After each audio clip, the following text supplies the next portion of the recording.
So Mia tells Gordon that she wants to protect the innocence of their children, so she doesn't want to have another more realistic, in-depth conversation about their divorce and what is going to happen with the dynamic of the family. She wants to protect their innocence.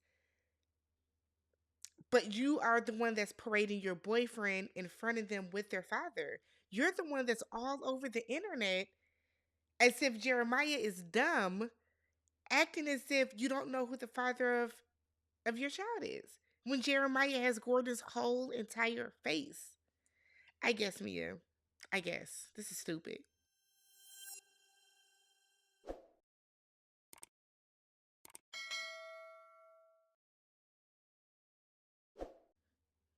What's up, everybody? Welcome back to the channel. I'm Tammy. This is Tammy Talks. So we are here to talk Real Housewives of Potomac, Season 9, Episode 10, Love in the Fast Lane. If you haven't already, subscribe to the channel, thumbs up the video, and then leave your comments down below. So the episode starts with Gizelle. So she's talking to her daughters, asking asking the twins if they are ready to go to college.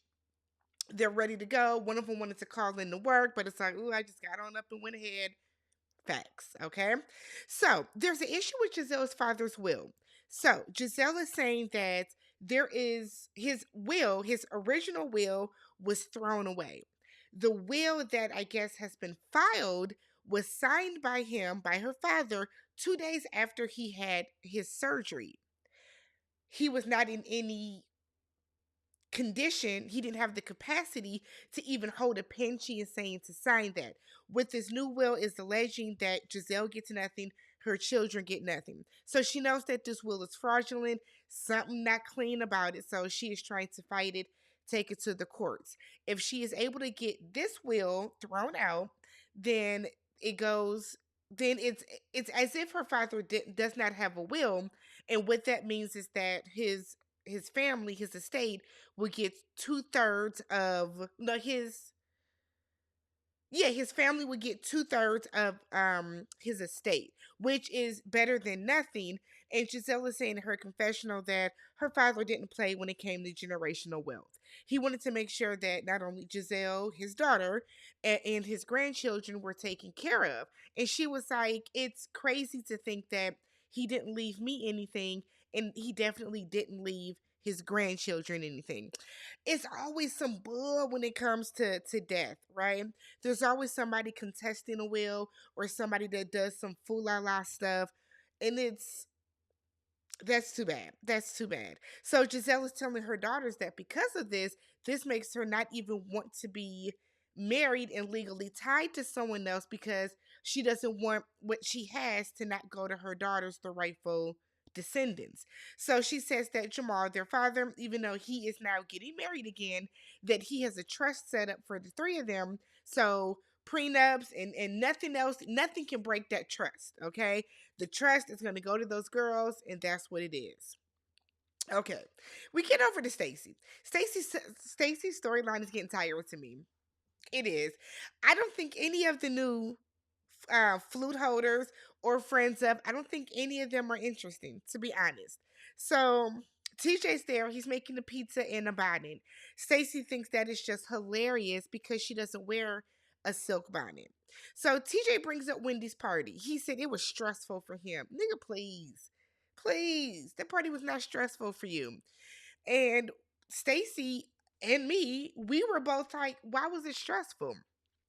TJ said because she was talking to everybody but him. I ain't never seen no grown ass man be this upset that he had to go and mingle and work a party by himself. Aren't you an actor? Isn't it what you do? Don't you want to network? Don't you want to mingle? We saw you talking to Ray. Was Ray not entertaining enough? Did you want to be with the girls when they talked about divorce? Did you want to be with the girls when they talked about Mia's issues? I'm not understanding this, TJ. So Stacey apologizes, right? And then he was like, yeah, 4 whole hours. She said, sorry, nigga. What else do you want her to say? Come on, stop it.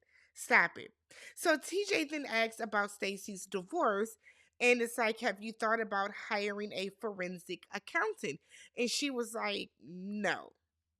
Okay, that's what you, Stacey. So she said that it's going to be about three more appointments before things are like really sorted out and settled. She mentions in a confessional that she is very careful about what she shares with TJ about the divorce. TJ has never been married, and it's just none of his business, to be honest. Is basically what Stacey was saying, and I agree. It's none of TJ's business. Don't let him know how much money you stand to get from this, what assets you get. No, because I think that TJ is with you for the wrong reasons, anyways. So she lets him know that the ladies do not think it's a good idea for her and TJ to move so quickly. They're like, look, you've been married for 16 years. Now you want to jump into another romantic, serious relationship. It's not the most wise. TJ said, I'm not offended. It's fine. He said that divorce is a traumatic experience because it is a loss. He then goes on to say that he does not believe her having sex with random people is going to fix that. Just because you don't want to have sex, TJ, does not mean that Stacey should not want to have sex. So she asked him, would it be okay if she saw other people as well? TJ said, well, I will still care about you, but I'm not going to close myself off if you are out here dating. And she was like, you don't even want to sleep with me. He said, look, just because I'm not sleeping with you, he said, I'm not sleeping with you because sex is not casual to him. I'm like, okay, I thought it was because you were a devout Christian. So is it that sex means more to you than just, bumping uglies? Or is it that it doesn't make sense, TJ? It doesn't make sense. So he said he only wants to have sex in a committed relationship. So she asked, "Do you want me to choose you?" And he said, if you would like to, but you don't have to." I said, "Damn, it's like it is." TJ is so rude to her. He's rude. And I don't know if he's trying to come across as like a tough guy or whatever the case, but it comes across very sassy and it's very unbecoming, TJ. Like, you are not going to leave this show looking good to anybody. You're not going to leave the show and have a line of women or men wanting to rush up and talk to you. This is interesting. We then get to Wendy. Wendy's out with her sister and her mom. She's going to tell her mother about her resigning from her job as um, a professor. So her and her sister order a shot. Her sister told the bartender, "Make sure mine is not too strong. It's a shot. Pure liquor, sis. Pure liquor, okay?" If you want a weaker shot, get you like a green tea shot or a lemon drop, something like that. But a straight shot of tequila, you can't make it unstrong. So she sits down. Her mother starts to pray over the food that is going to come. Wendy continues to order. Her mother was like, "That's rude. I'm praying and you're talking." So she holds out her hand and she wants to hold her mother's hand. She tells her mother that she resigned. She felt tolerated and not celebrated or appreciated at her job. And her mother was like, "I done lost my appetite. This is crazy." But her mother then tells her, "Look, I don't want you to feel chained and stuck in one place. So if this is what you need to do until you find your next job or your future or whatever, by all means." Wendy wants to focus on her kids and her talk show. Okay. Okay. Ashley and Gizelle go speed dating. That first guy that matched with Ashley brought a huge bouquet of flowers for her birthday. Ashley likes this man named Josh who looks like what her boys are gonna look like when they get older. That man looked like Dean or Dylan. Who's the oldest one? He looked like them. So Ashley's gonna be dating herself, and then Giselle matches with a man named Namsa. He was handsome. Giselle said that is her type, and then they put a picture of Jamal up, and that man looked nothing like Jamal. But okay, boring scene if you ask me. So we then get to Karen. So Karen is talking to Ray, and she said that she's been waking up every morning since the divorce, since the accident, because that is her quiet time to reflect. And she has now realized how much of an emotional wreck she was leading up to the accident. For somebody that does not want to talk about the accident, that is all Karen has talked about. For somebody that does not want to talk about the accident, that is literally all we see Karen talk about. You don't have nothing else you can talk to Ray about? Okay. Okay. So she says she did not know if their marriage would even make it after the accident. So she said leading up to it, her and Ray were at odds. What I'm gathering, and this is just what I'm thinking, is that when she had to call Ray because she got in that accident and crashed her car, Ray let her ass have it. Because for you to feel as if your relationship, your marriage might not make it after the accident, that means that Ray laid down on you for being irresponsible, for crashing that car, whatever the case. But she says that now he has been more attentive to her, he's been more supportive, and he is showing up for her in the way that she has shown up for him so many times before. And they bring up the tax incident for, as the bigger issue. Karen said, is that how you and that is how you make a successful institution. She then said that they've been together. It'll be 28 years in September. And she was like, she hasn't aged a day. And Ray was like, I have. I don't know what happened. Well, Karen got work done on her face and you didn't, Ray. So there you have it. We get to Mia. Mia is meeting up with Kiana. Kiana's boring, y'all. Y'all hyped up Kiana. We want Kiana on the show. Bring Kiana on the show. Kiana's boring. And her boyfriend does not respect her. So she meets up with Mia, comes in with her work shirt on. Mia takes a shot and says, "It look like you're coming from camp." So Mia wants to meet with Kay because of Gordon's constant mood swings. She wants to get some advice, some clarity, just I guess be able to vent. So she said that Kay is in the field and Kay is a very compassionate person. So Mia is claiming that Gordon told her that they should get back together and just not be intimate. So Kay is like, look, is Ink the father? Mia is like, well, we're gonna get a test. Mia is dragging this out when we all know that Ink is not that baby's father. We know that he's not. But if you want to make this a part of your storyline, Mia girl, I guess. But this is stupid. Absolutely stupid. So Mia said that Ink and Jeremiah are so much alike, and Ink is fathering him. Don't do that because Gordon still seems like a very hands-on father. But Ink is not fathering that little boy. He's not. He's just not. So Kiana said, well, look, we're going to have Greg get together some checklists and some different tools that you can do so you can keep kind of track of when Gordon is manic and some things that kind of help you guys navigate through this. It's disgusting because it just feels like Mia is making a mockery of Gordon for his mental incapacity. Then on the flip side, there are so many people that think that Gordon is just yucking this up for a storyline as well, and that's even more disgusting. So Ashley goes on a date with the guy from Speed Dating. I did not care. But they are playing beer pong and then they kiss at the end. Hoo hooray. Awesome. Okay. So the final scene is Mia. So she is at home and she's talking to the kids, Jeremiah and Juju. And Jeremiah asks, why do her and daddy live in two different places?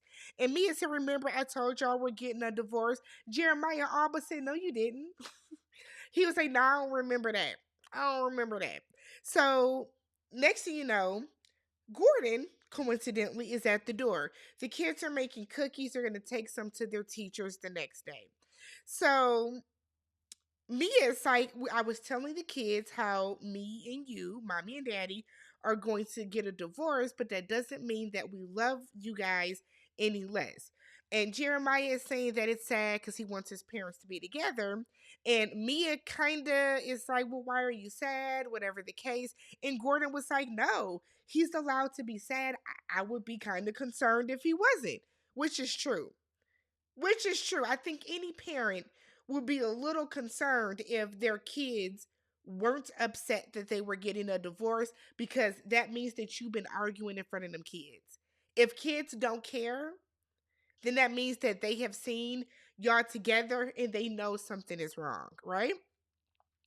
So Gordon is like, well, yeah, this is something that both me and mommy want. Mia was taken aback. Oh, you want the divorce now? Gordon said, well, look, I've resigned to the fact that you want it. You want the divorce, we're going to get the divorce. They were talking very casually in front of the kids. I thought that the conversation that Mia and Gordon had was inappropriate in front of the kids. Why would you even be asking him, oh, so you want it? Yeah, I mean, but you want it, right? That's not a conversation for them kids to hear at all. So it was like during this scene, I'm like, Jeremiah looks just like Gordon. I cannot believe Mia is doing this. So Mia is explaining to the kids what marriage is. So Jeremiah is singing, mommy and daddy sitting in a tree. Mia was like, I can't climb a tree. Ah, oh my God. Oh my God. While Jeremiah is singing, Juju is whispering something to Gordon. Now, thank you, Bravo, for the subtitles. Juju is asking her daddy, what if Mr. Ink marries mommy? Gordon's, you got to ask mommy about that. I don't know nothing about that. Nothing about that. So, Gordon, so they send the kids. No, so Juju then tells Mia out loud, you can't marry Mr. Ink. You get what you get and you don't get upset. I said, okay. Juju said, "So what you're not gonna do is divorce my daddy." So Mia was like, "Oh, okay, let's go on in the room, because now her and Gordon have to have another conversation." Gordon said, "Look, we need to have another conversation with the kids. This was very disjointed, which it was, Y'all need to devise a plan, put something together, and then figure out a way to talk to the kids about it. But this seemed very, I don't know, like it didn't flow. It didn't flow. The kids still seem like they're confused. So like let's figure something else out. So Mia is like, no, I want to protect their innocence. You don't care about them kids' innocence. One, you got them on a trashy reality TV show, so we know you don't care about their innocence. So Mia then says that she wants to set some boundaries with Gordon. She said, look, I met with Kay. Kay thinks it's crazy that we live in the same building. Gordon is like, it's unconventional for sure, but it works for us. Mia said, yeah, it's working for us, but Ink wants us to set some boundaries too. Ink thinks that I need to set more boundaries with you. Mia's in her confessional saying that she needs to set some boundaries. She needs to kind of separate herself more so that she can fully immerse herself with Ink and she can begin to heal from this relationship. This was a filler episode, but let me know what you guys thought about it. Subscribe to the channel, thumbs up the video. Catch you guys in the next one. Peace.